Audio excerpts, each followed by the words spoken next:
There is a spirit in the world that makes love difficult.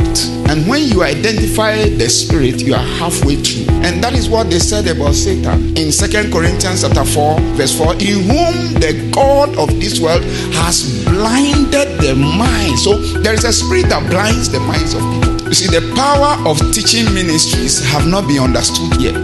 Because you see, the background we came from, especially as Africans, something has to be pushed. Somebody has to lay hand on somebody. Something has to be done before we can feel power. But in Ezekiel chapter 2 verse 2, the scripture says, and the spirit entered into me when he spake unto me. So as I'm speaking, what should be entering? The spirit. And then he set me upon my feet. So the spirit enters to change something. The spirit enters to make you rise up. The spirit of the word changes lives. In Luke chapter 5 verse 17, Jesus was teaching. He said, and it came to pass in a certain day as he was teaching. What was he doing? Teaching. He was not laying hands. He was teaching. And the power of the Lord was what? Present to heal. What was he doing? He was teaching. In the book of Job chapter 33 from verse 21 to 25, this thing I'm teaching have been described there. True interpreters, there are not many in the fold. We call them 1 in 1,000. If there be an interpreter within 1 in 1,000 and he begins to speak the word, then the Lord will say, I found someone